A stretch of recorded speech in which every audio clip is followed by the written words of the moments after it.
नमस्कार, मी प्रियंका ठाकूर. सुखी जीवनाचा मंत्र या विशेष कार्यक्रमात आपलं सगळ्यांचं अगदी मनापासून स्वागत आहे. जेव्हा आपण पुरुषांच्या शरीरशास्त्राबद्दल बोलतो तेव्हा अनेकदा अशा काही गोष्टी असतात ज्यावर उघडपणे चर्चा होत नाही. संकोच, भीती किंवा माहितीचा अभाव यामुळे अनेकदा पुरुषांच्या मनात स्वतःच्या शरीराबाबत काही प्रश्न किंवा न्यूनगंड असतात. असाच एक विषय म्हणजे गोवर्स पेनिस. बऱ्याच पुरुषांना असं वाटतं की जर शांत स्थितीत आकार लहान असेल तर काहीतरी समस्या आहे, पण विज्ञानाच्या भाषेमध्ये याला ग्रोवर असं म्हटलं जातं. हे नेमकं काय आहे? हे नैसर्गिक आहे का? हा एखादा कोणता आजार तर नाही ना?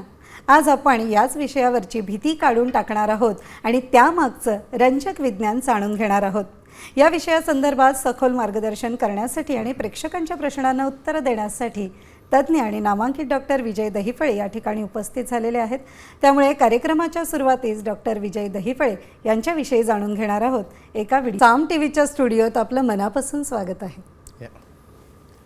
नमस्कार. कार्यक्रमाच्या सुरुवातीला जाणून घेणार आहोत एका सत्यप्रसंगाबद्दल. सरांच्या दादर सेंटरवरील हा प्रसंग आहे. दादर ओपीडीला एक 60तले गृहस्थ त्यांच्या 28 वर्षाच्या मुलाला सरांकडे घेऊन आले. ते आपल्या साम टीव्हीवरील सुखी जीवनाचा मंत्र या शोचे नियमित दर्शक. ते म्हणाले की सर, मी तुमचा खूप मोठा फॅन आहे आणि तुमचा शो मी गेल्या 11 वर्षापासून न चुकता पाहतो. तुम्ही लैंगिक शिक्षणाबद्दल जी शास्त्रोक्त माहिती साध्या आणि सोप्या भाषेमध्ये देता ती मी आजपर्यंत कुठेही पाहिली किंवा ऐकलीसुद्धा नाही. त्यामुळे तुम्ही सर्व वयोगटातील पुरुषांना एक जीवन संजीवनी दिली आहे. नाहीतर कितीतरी जण आत्तापर्यंत डिप्रेशनमध्ये गेले असते हे सांगता येणार नाही. पुन्हा ते गृहस्थ म्हणाले की सर, मला तुमच्याबद्दल इतकी माहिती असूनसुद्धा दिव्याखाली अंधार म्हणायची वेळ माझ्यावरच आलेली आहे. हा माझा 28 वर्षांचा सुदृढ मुलगा, चांगली उंची आणि व्यक्तिमत्व देखील चांगलं आहे. 2 वर्षापूर्वी याचे लग्न झाले, पण 3 महिन्यातच त्याची बायको पळून गेली. आम्ही वारंवार विचारतो पण तो काही सांगतच नाही. आता आम्ही याचं दुसरं लग्न करायचं ठरवलं आहे आणि त्यासाठी मुलगी पाहणं आम्ही सुरू केलेलं आहे.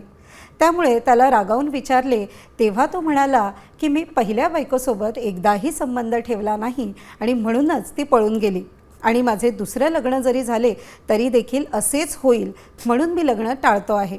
गृहस्थ पुढे म्हणाले की सर, याने एकदा जरी मला सांगितले असते की मला लैंगिक कमजोरी आहे आणि त्यामुळे बायको पळून गेली तर मी ते थांबवू शकलो असतो आणि अनर्थ टळला असता. सर, मी माझ्या मित्रमंडळींना तुमच्याबद्दल सांगून अनेकांचे कौटुंबिक जीवन सुखी केले आहे आणि माझ्यावरच आज अशी वेळ आली आहे. असे बोलून ते गृहस्थ गहिवरले. सर, तुम्हीच टी व्हीवर सांगा की घरातील सर्वांनी म्हणजेच लहान थोऱ्यांनी हा शो एकत्र बसून पाहणे किती गरजेचं आणि आवश्यक आहे. तरच अशा प्रकारच्या घटना टाळता येतील. लैंगिक शिक्षणाचा प्रचार आणि प्रसार होणे फार आवश्यक आहे. सर, तुम्हाला शतशः प्रणाम, कारण तुम्ही अनेकांचे आणि समाजाचे जीवन सुधारले आहे. सरांनी मुलाला पाहिले आणि त्याला धीर दिला. आता तुला लैंगिक कमजोरीमुळे दुसरी बायको निघून जाण्याची वेळ येणार नाही. तू निर्धास्तपणे लग्न कर, असे सरांनी त्याला आश्वासन दिले. त्याची तपासणी केली. त्याला लहान लिंग आणि शीघ्रपतनाची समस्या होती. अतिहस्तमैथुनामुळे ही गंभीर समस्या निर्माण झाली होती. त्यावर सरांनी मुलाचे काउन्सिलिंग केले. त्याला कमजोरीसाठी 3 महिन्यांची ट्रीटमेंट सुरू केली. सरांनी दोघांनाही धीर दिला. गरज पडल्यास P shot therapy, vacuum therapy, shockwave therapy किंवा पेनाईल इम्प्लांट करू असे देखील सांगितले. दोघेही आता अगदी रिलॅक्स झाले होते. त्यांनी सरांचे मनापासून आभार मानले आणि ते म्हणाले की सर, तुम्ही आणि साम टीव्हीचा शो नसता तर आम्ही तुमच्यापर्यंत पोहोचूच शकलो नसतो आणि भयंकर परिस्थिती निर्माण झाली असती, असे बोलून त्यांनी समाधान व्यक्त केले. मेडिकल टर्ममध्ये याला पोस्ट मॅस्टर्बेटेशन्स सेक्शुअल डिस्फंक्शन असं म्हटलं जातं. सर, काय सांगाल? खरं तर पहिलं लग्न झालं, पहिली बायको 3 महिन्यातच पळून गेली आणि आता हे दुसऱ्या लग्नाच्या वेळी मुलाने ते मान्य केलं. बरोबर आहे. चूक कोणाची आणि शिक्षा कोणाला. आणि एक वाक्य तुम्ही आता बोलत सांगितलं की तुम्ही सरांना सांगा की टीव्हीवर सहकुटुंब बसलं पाहिजे. आणि माझे आजचेच उदाहरण सांगतो तुम्हाला. 1-2 पेशंट मला सांगतात, सर, मी म्हणलं तुम्ही एवढ्या वर्षापासून टी व्ही पाहताय, मग तुम्ही का नाही आले? नाही सर, बरेचदा काय होतं म्हणजे माझी फॅमिली बसलेली असते, मुलं बसलेली असतात आणि हा सेक्सचा शो आहे, मी पटकन बंद करून टाकतो. अरे बाबा, एकदा तरी ऐका ना म्हणलं बसून. तुमची दैनंदिन ॲक्टिव्हिटी जी निसर्गाने बनवली त्याचं नॉलेज तुम्हाला देण्यासाठी आम्ही इथे बसलेलो आहोत. म्हणून सर्वांनी पाहणं आणि ऐकणं महत्त्वाचं असतं. सांगूया आपण. सर्वप्रथम आपल्या जगभरातील त्या साम टी व्हीच्या सुखी जीवनाच्या मंत्राच्या लाईव्ह भागामध्ये तुमचं अगदी मनापासून अभिनंदन आणि कौतुक. कशामुळं पाहिलं या ठिकाणी, म्हणजे जे गृहस्थ 11 वर्षापासून शो पाहतात, खूप मित्रांचे त्यांनी संसार बिघडण्यापासून वाचवले, पण स्वतःचा मुलगा उंचापुरा असं बाहेर एकदम रोबस दाढी वगैरे एकदम असं पाहिलं की वाटणार की ती राजबिंडा मुलगा आहे, आणि लग्न झाल्यानंतर 3ऱ्या महिन्यामध्ये बायको निघून जाते. त्यावेळेस कारणं त्यांनी तिच्यावर ढकलले, ती बरोबर नव्हती. मग यांनी मान्य केलं ना. पण आता 2 वर्षानंतर जेव्हा दुसरं लग्न करायला निघाले त्यावेळेला मात्र परत हा पळून चालला. त्यावेळेस त्यांनी सांगितलं की मी एकदाही परफॉर्म केलं नाही. मित्रांनो पहा, बघा, ज्यांनी सगळ्यांचे संसार सुधारले त्यांना स्वतःच्या घरातल्या मुलाचा संसार सुधारताना किती अडचणी आल्या, त्यांच्या डोळ्यात पाणी आलं होतं. पण शेवटी त्यांना मी धीर दिला. आता दुसरं लग्न करताना असं अजिबात करू नका. बरेच मी सांगेन ना, लग्न करण्याच्या अगोदर ना पहिलं सल्ला घ्या सेक्सॉलॉजी सिरोलॉजीचा. कारण लग्नाची बघणी पाहताना, मुलं पाहताना, मुलगी पाहताना की बाकी पाहता येतं तुम्हाला नाही. म्हणून आजच्या काळाची ही गरज आहे. तर आजच्या आपल्या चर्चासत्रामध्ये तुम्ही अतिशय महत्त्वाचे आहात, तुमचा सहभाग महत्त्वाचा आहे. आणि परत मी सांगतो, हा लहाना थोरांचा वयात आल्यापासनं ते शेवट 80-90पर्यंतसाठी हा शो आहे. त्यामुळे शेवटपर्यंत तुम्हाला पाहायचं आहे, पूर्ण फॅमिलीला सोबत पाहिल्यानंतरच कळेल हा कशाबद्दल आहे. आणि आपल्या दर्शकांना तुम्ही आवाहन करू शकता. नक्कीच. त्यासाठी दर्शकांना देखील आपण आवाहन करूया. सुखी जीवनाचा मंत्र या कार्यक्रमात तुम्ही देखील सहभागी होऊ शकता आणि सरांना थेट प्रश्न विचारू शकता. मात्र त्यासाठी आमचा स्टुडिओ क्रमांक लिहून घ्या 0224101610. सर, आपल्याला फोन यायला सुरुवात झालेली आहे. पुण्याहून संजयजी आपल्याशी जोडले गेलेले आहेत. नमस्कार संजयजी, आपला प्रश्न विचारू शकता. नमस्कार. नमस्कार जी, बोला संजय. सर, कोण आकाराचे बिंब काय असतात आणि ते नॉर्मल असतात का याबद्दल माहिती पाहिजे. कोणत्या आकाराचे? ट्रॅफिक कोन. हां, ट्रॅफिक कोन पेनिसेस म्हणजे आपण जे 22 प्रकारचे विविध लिंगाचे आकार पाहतोय त्यामध्ये तुम्हाला ट्रॅफिक कोन काय असते ते माहिती पाहिजे, बरोबर आहे? चला, खूप छान प्रश्न. आता बघा, तुम्हाला वाटतं एक 1-1.5 महिना झाला असेल आपल्याला हा शो चालू आहे, आणि इतका अभिप्राय चांगला आहे की ज्यांच्या मनामध्ये हे डिप्रेस झालेले अशा प्रकारचे वेगवेगळे शंका कुशंका असणारे त्यात नाही दूर आले. ट्रॅफिक कोन पेनिसेस सांगूया आपण. परत मी सर्वांना सांगतो की नॉर्मल काय आणि ॲबनॉर्मल काय हे जोपर्यंत तुम्हाला कळत नाही ना, तोपर्यंत त्यामध्ये तुम्ही सांगू शकत नाही की हे चांगलं आहे का, हे छोटं आहे का, मोठं आहे. कारण त्यातनं उगीचच मनात गैरसमज करायचे आणि काहीतरी आपल्या पार्टनरसोबत भांडत बसायचं, अनबन करायची आणि त्यातनं तुम्ही सेपरेट व्हायचं, असं अजिबात बरोबर नाही. या ठिकाणी ट्रॅफिक कोन तुम्ही पाहिलं असेल बरेचदा, डिव्हायडरवर वगैरे असं त्रिकोणी असे ठेवलेले डिव्हायडर असतात, त्याला ट्रॅफिक कोन म्हणतो आपण, ते डिव्हाइस. या ठिकाणी बघा, समोरचा भाग निमुळता आहे आणि मागच्या साईडला कोनसारखा तो वाईड होत चाललेला आहे. आणि अशा प्रकारचे पेनिसेस देखील हे टोटली नॉर्मल असतात. खूप जणांना हे माहीत नसल्यामुळे बरेचदा काय होतं, पार्टनर एकमेकाशी सर हे कसा आकार आहे, मला ॲबनॉर्मल वाटतो, यामध्ये कसं तरी विचित्रपणा दिसतो, असं म्हणायची अजिबात गरज नाही. कारण जे 22 प्रकार आहेत त्यातला हा एक विविध वेगळा प्रकार आहे, आणि ज्यामुळे की आपल्या पार्टनरला समागम करताना कसल्याही प्रकारची अडचण येत नाही. आणि अधिक माहितीसाठी तुम्ही सुखी जीवनाच्या मंत्राचं पुस्तक रेफर करू शकता आणि तुमच्या शंका दूर करू शकता. बरोबर. सर, आपल्याला पुढील प्रश्न नांदेडहून आले. सोनालीजी आपल्याशी जोडल्या गेले. व्हेरी गुड, घेऊया आपण. नक्की. नमस्कार सोनालीजी, आपला प्रश्न विचारू शकता. नमस्कार सर. नमस्ते जी, बोला. सर, ग्रोवर पेनिसेस काय असतात आणि ते नॉर्मल असतात का ह्याबद्दल माहिती द्या. वा, किती छान एकदम. म्हणजे होतं की आमचं टायटल जे आम्ही रिलीज केलेलं आहे त्यावरच तुम्ही प्रश्न घेता. आणि खरं म्हणजे सर्वांना हे माहीत असणं आवश्यक आहे, कारण ग्रोअर पेनिसेस हे जवळपास 70% जास्त जण असतात आणि त्यामुळं बरेच जण डिप्रेस असतात. सांगूया आपण त्याबद्दल. आणि मेन महत्त्वाचं कौतुक की भगिनी हे विचारतात. म्हणजे आपल्या कार्यक्रमाची शोभा तुम्हाला सांगू आणखी, म्हणजे तुम्ही आता मला जसं विचारलं ना, तुम्हाला फीडबॅक अभिप्राय काय मिळतो की सर्वांनी बघा, ह्या शोमध्ये मॅडम स्वतः तिथे बसतात आणि इतक्या चांगल्या पद्धतीने प्रेझेंट करतात, सांगतात. आणि ज्या भगिनी देखील आहेत त्यांच्या मनातल्या शंका देखील यामुळे दूर होतात आणि ते स्वतःहून फोन लावतात. आता आपण सांगूया हा प्रकार काय तो. ग्रोवर्स. बघा, नावातच आलं की नाही, ग्रोवर्स म्हणजे ग्रो होणारे. हे बघा काय असतं, ॲनाटॉमी, फिजिओलॉजी आणि बायोकेमिस्ट्री. प्रत्येक व्यक्तीमध्ये फार डॉक्टर होण्या एवढं नॉलेज जरी माहीत नसेल ना, तर बेसिक ज्ञान असणं आवश्यक आहे. कारण पहिले तुम्हीच तुमचे स्वतःचे डॉक्टर असतात आणि ऑब्झर्वर असता. ग्रोअर्समध्ये काय असतं की शिथिल अवस्थेमध्ये ते लिंग पूर्णपणे आकुंचन पाहून जवळपास 1 ते 1.5 इंचाचंच तुम्हाला दिसतं.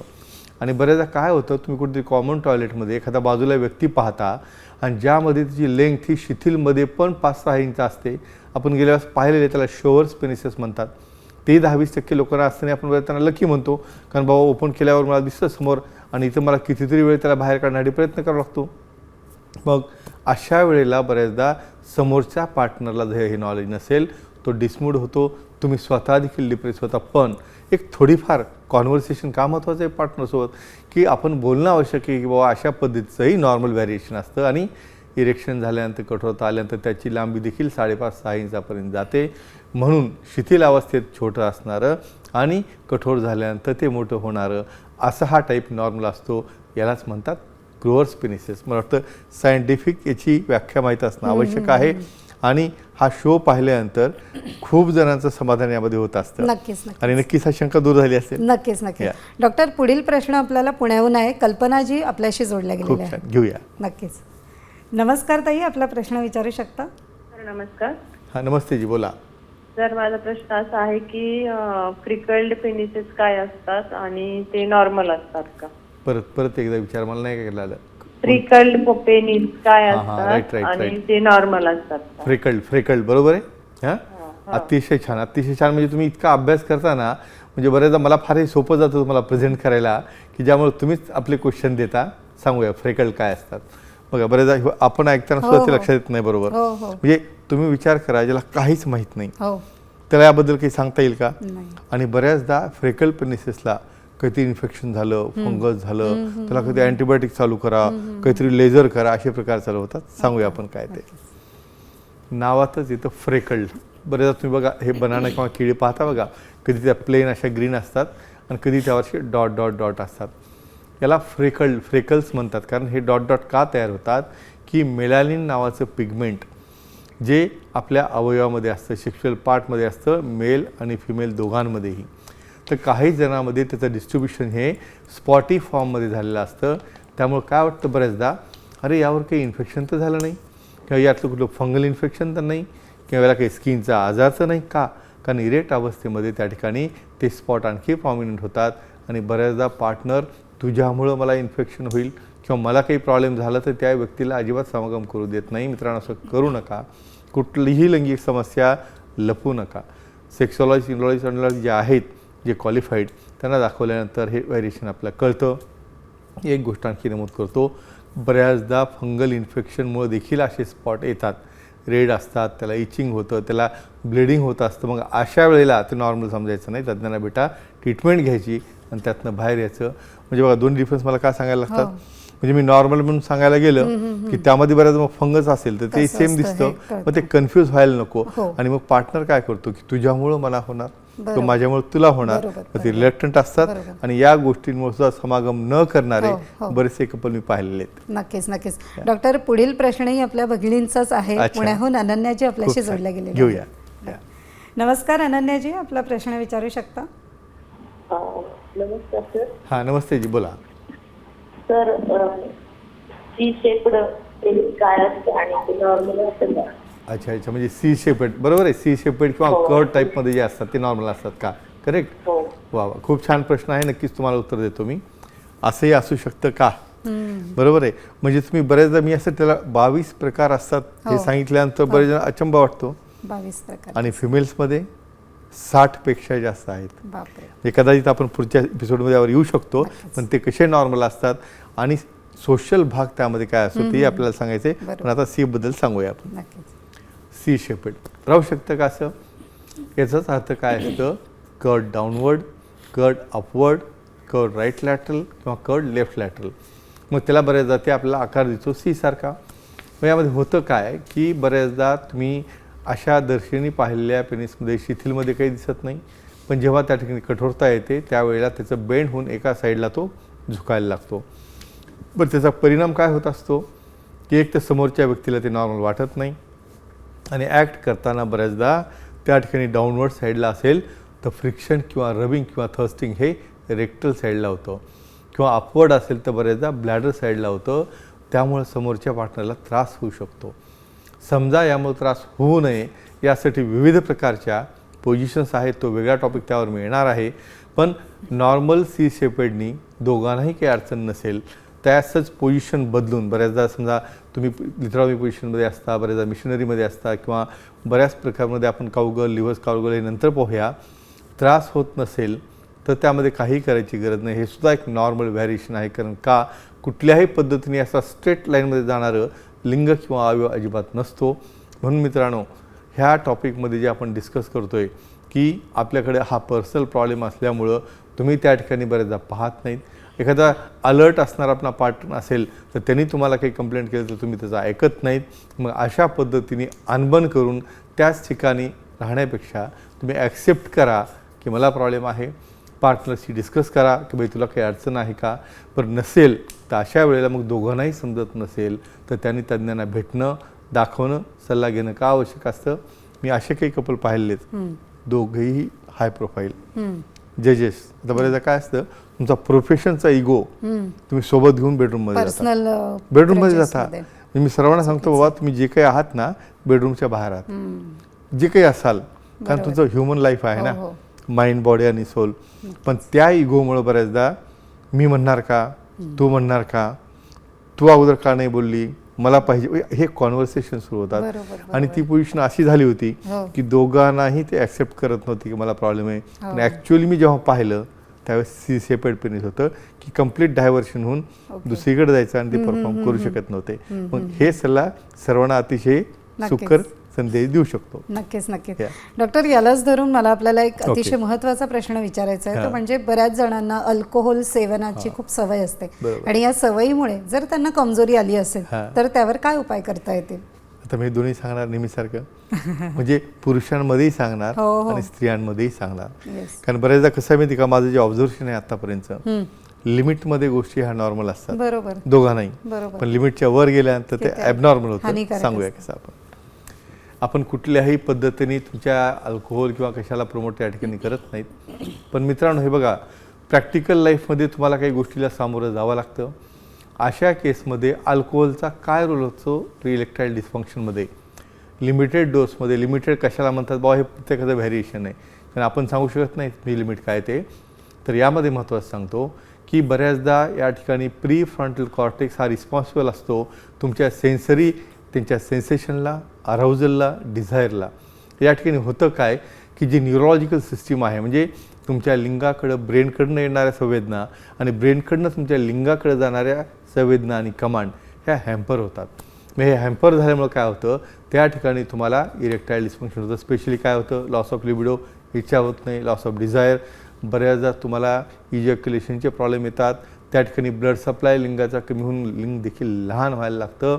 मग अशा केसेसमध्ये हे दुष्परिणाम टाळण्यासाठी तुम्हाला हळूहळू त्या व्यसनातनं बाहेर येणं, आणि बाहेर आल्यानंतर जरी तुम्हाला त्या ठिकाणी व्याधी राहिली तर सेक्सॉलॉजी, युरोलॉजी दाखवून अतिशय चांगल्या प्रकारच्या सेंट्रली ॲक्टिंग मेडिसिन आहेत, लोकली ॲक्टिंग मेडिसिन्स आहेत. गरज पडल्यास पी-शॉट थेरपी किंवा बऱ्याचदा इम्प्लांट देखील करता येतं. त्यामुळं तुम्हाला काळजी करायची गरज नाही. पण ट्रीटमेंट आहे म्हणून तुम्ही व्यसन जे आहे त्याला ठीक आहे, ट्रीटमेंट आहे, आपण व्यसन केलं ते हरकत नाही अशी बाब नसते. ते कंट्रोल करणं, हां, लिमिट्समध्ये. पण ते लिमिटचं आता तुम्हाला माहिती आहे, मी डेफिनेशन सांगितली, तर प्रत्येकाने आपली आपली लिमिट ठरवावी. पण न घेतलेलं केव्हाही चांगलं. आणि स्त्रियांमध्ये देखील सेम बदल होतात, म्हणून आपल्याला ते टाळणं आवश्यक असतं. नक्कीच, म्हणजे साधी वाटणारी गोष्टी सुद्धा मोठा इम्पॅक्ट घडवू शकते. डॉक्टर, आता आपण आलो आहोत कार्यक्रमाच्या महत्त्वाच्या भागात, ते म्हणजे भाग्यवान विजेता. नक्कीच सांगूया आपण. चंदू लोखंडे मागच्या वेळेसचे विजेते आपल्या सेंटरला आले, त्यांनी प्रोटीन घेतलं, त्यांनी गिफ्ट घेतलं, आपल्या मित्रांसाठी देखील ते पुस्तकं घेऊन गेले. त्यांचं मनापासून अभिनंदन. आणि अशाच प्रकारे तुम्हाला देखील या ठिकाणी सहभागी व्हायचा असेल तर आता मॅडम लकी ड्रॉ आता तुमच्या हातामध्ये आहे. आणि बघूया आता कोण भाग्यवान, त्याचं नाव निघतं आणि तो आपल्या सेंटरला येऊन प्रोटीन, गिफ्ट आणि बरेचदा काही जण मित्रांसाठी देखील गिफ्ट देऊन जातात. वा, थँक्यू. सांगूया आपण कुठे गेलो आता ते. चला, आपण गेलो आता हिंगोली, मराठवाडा. सुरेश शेळके यांचं अगदी मनापासून अभिनंदन. कुठल्या प्रश्नावर उत्तर दिलं? सिगारेट स्मोकिंगमुळं कमजोरी येते का, आणि आली असेल तर त्यावर उपाय काय असतो? मित्रांनो, सिगारेट स्मोकिंग आहे, अल्कोहोल आहे, टोबॅको आहे, अशा पूर्ण सवयी तुम्हाला बऱ्याच असतात ना, तुम्ही लिमिट बऱ्याचदा ती क्रॉस करता आणि ती क्रॉस झाल्यामुळं मग प्रॉब्लेम तयार होतात.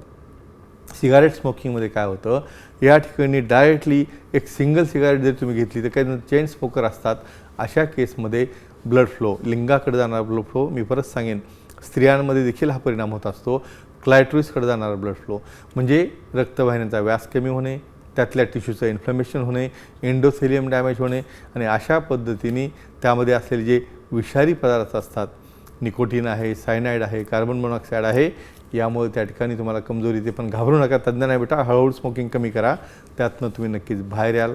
आणि अशाच पद्धतीने तुम्हाला देखील सहभागी असेल तर आता प्रश्न विचारायला लागेल, जसं सिगारेटबद्दल बोललो मी आता, त्याच पद्धतीने जर अल्कोहोल जर तुम्ही घेत असाल आणि त्या अल्कोहोलमुळं स्त्री असो पुरुष असो दोघांनाही जर कमजोरी येत असेल तर काय करायला पाहिजे. तुमचा शो जर मिस झाला असेल तर साम TV सुखी जीवनाचा मंत्र एवढं टाईप जरी केलं, पूर्ण शो पाहता येईल तुम्हाला.